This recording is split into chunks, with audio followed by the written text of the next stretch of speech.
nalo mpaka sasa hivi wanaimba tukatae maridhiano, tukatae maridhiano.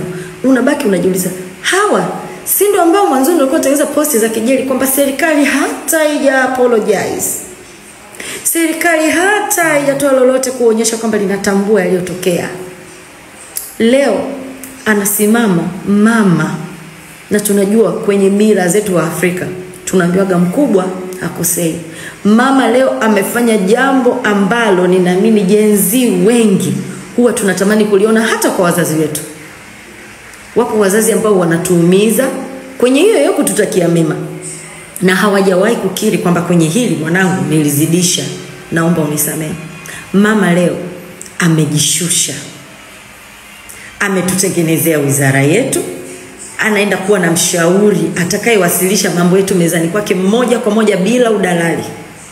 Mifuko yetu yani tunaenda kuwa na mfuko unaojitegemea kabisa utakaoshughulika na masuala ya vijana.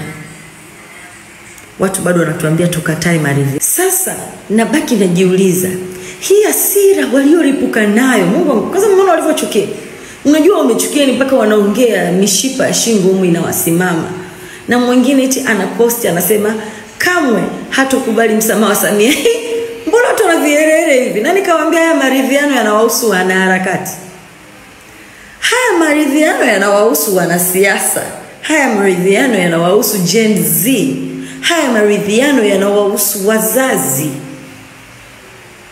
Yani yanatuhusu wale tulioko nchini ambao tumeathirika moja kwa moja na kile kilichotokea.